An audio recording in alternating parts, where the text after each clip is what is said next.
এখানে যতগুলো বাচ্চা আছে সবই তো চা শ্রমিকের এবং চা বাগানের।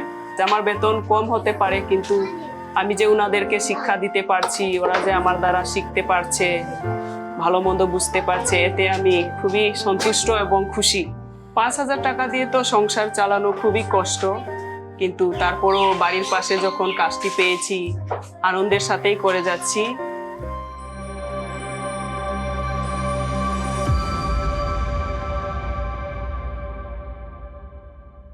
দিদি, আপনার নাম কি?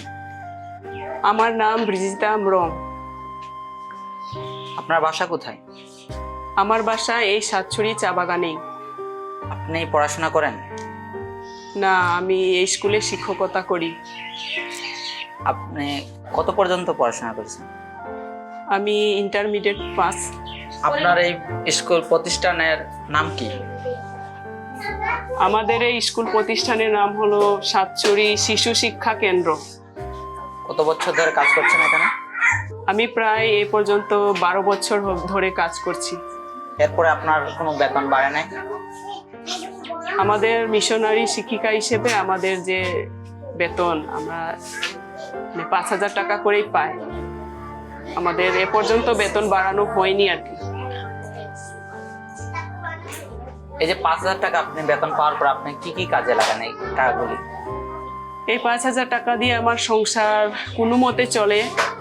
ছেলে মেয়েদের পড়াশোনা, তারপর আমার 2জন ছেলে আছে, এদের ভরণ পোষণ, সংসারের খরচ কোনো মতে আর কি এই টাকা দিয়ে আর কি চলে আর কি।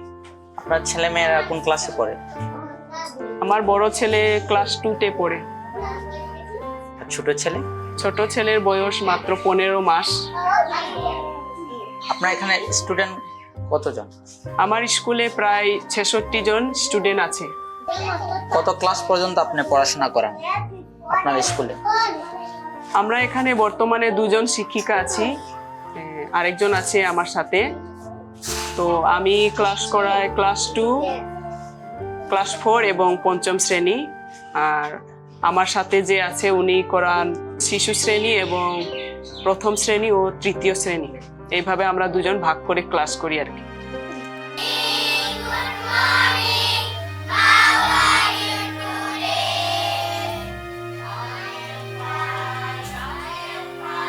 আপনি কয়টার সময় বিদ্যালয়ে আসেন? আমি বিদ্যালয়ে আসি প্রায় 8:30 বাচ্চাদের সাথে আপনার সময় এবং দিনগুলি কেমন কাটে? বাচ্চাদের সাথে আমার দিনগুলি খুব সুন্দরভাবে কাটে, খুব আনন্দের সাথে কাটে। কিভাবে দিনটি চলে যায় বুঝতেই পারি না। আপনার এই যে পরিশ্রমের সাথে বেতনের যে অর্থটা, এটার কোনো পার্থক্য আছে কিনা? পরিশ্রম তো আমরা যতটুকু সম্ভব চেষ্টা করি যাতে ছেলে মেয়েরা আমাদের দ্বারা অনেক কিছু শিখতে পারে, বড় হতে পারে, অনেক কিছু জানতে পারে। তো আমরা চেষ্টা করি ভালোভাবে আমাদের দায়িত্বগুলো পালন করার জন্য, ছাত্রছাত্রীদের লেখাপড়া শেখানোর জন্য। কিন্তু কাজের তাগিদে আর কি আমাদের যে বেতন, সেই বেতনটা খুবই স্বল্প হয়ে যায় আর কি। তারপর এই কাজ করতে আপনার কাছে কেমন লাগে? তারপরও কাজটি করতে আমার খুবই ভালোই লাগে।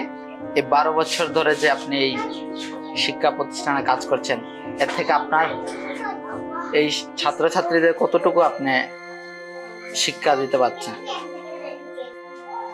এখানে যতগুলো বাচ্চা আছে সবই তো চা শ্রমিকের এবং চা বাগানের। সবাই গরিব এবং সবারই আর্থিক অবস্থা বেশি ভালো না। তো আমি অনেক খুশি যে আমি এদেরকে শিক্ষা দিতে পারছি, আমার দ্বারা ওরা অনেক কিছু শিখতে পারছে। আমার বেতন কম হতে পারে, কিন্তু আমি যে ওনাদেরকে শিক্ষা দিতে পারছি, ওরা যে আমার দ্বারা শিখতে পারছে, ভালো মন্দ বুঝতে পারছে, এতে আমি খুবই সন্তুষ্ট এবং খুশি। আপনাদের কাছে কোনো সহযোগিতা আছে? আমাদের কাছে সহযোগিতা বলতে আমাদের এই গ্রামের অভিভাবকরা, তাদের কাছ থেকে আমরা সহযোগিতা পাই, এবং আমাদের স্কুলে যে ম্যানেজমেন্ট কমিটি আছে আর কি, তাদের কাছ থেকেও আমরা সহযোগিতা পাই। এবং আমাদের যে মিশন, সেই মিশন পক্ষ থেকেও আমরা সহযোগিতা পাই। আচ্ছা দিদি, আপনি এই যে বেতন 5,000 টাকা পান, এই টাকা কি আপনার হয়? 5,000 টাকা দিয়ে তো সংসার চালানো খুবই কষ্ট, কিন্তু তারপরও বাড়ির পাশে যখন কাজটি পেয়েছি আনন্দের সাথেই করে যাচ্ছি। পরিবারে এই টাকা দিয়ে সব চাহিদা পূরণ করা যাচ্ছে না, কিন্তু তারপরেও আমরা গরিব তো, সেজন্য এভাবেই চালিয়ে যাচ্ছি আর কি। আর আপনাকে এই শিক্ষকতা করতে আপনাকে কেমন লাগে? এই শিক্ষকতা করতে আমার খুবই ভালোই লাগে। ছোট ছোট ছেলে মেয়েদের সাথে কথা বলা, ছড়া শেখানো, গান করা, নাচ করা, এগুলো আমার খুবই ভালো লাগে। এখানে কি সহযোগিতা করলে আপনাদের ভালো হবে? আমাদের এই স্কুলটা অনেক পুরানো, টিনগুলা ঝড় তুফানের মধ্যে নষ্ট হয়ে গেছে। তো মেঘ হলে আর কি পুরো ঘরটাতে মেঘ পড়ে, বৃষ্টি হয়, তো ছেলে মেয়েদের নিয়ে পড়াশোনা শেখাইতে খুবই কষ্ট হয়। তারপরে এখানে গরম, খুব গরম, এখানে কোনো ফ্যান নাই, তারপরে লাইটের কোনো আলোর ব্যবস্থা নাই। তারপরে আমাদের যে দরজা জানালাগুলো আছে এগুলাও মানে নষ্ট হয়ে গেছে আর কি, বসার জন্য পর্যাপ্ত জায়গা নাই। আমরা যেভাবে কার্পেটের মধ্যে শিক্ষার্থীদের বসিয়ে এইভাবেই শিক্ষা দেই, তো এগুলোতে অনেক কষ্ট হয় আর কি। আপনার পরিবারের যারা আছেন, আপনার শিক্ষকতা করছেন, ওনারা আপনাকে কতটুকু সাপোর্ট করছে? আমার পরিবারে সবাই আমাকে সাপোর্ট করে, আমি শিক্ষকতা করি, সবাই আমাকে নিয়ে গর্ব করে যে আমি এই গ্রামের মধ্যে এই কাজটি পেয়েছি এবং করে যাচ্ছি। অনেকেই এই কাজের জন্য আর কি আমাকে সাপোর্ট করে।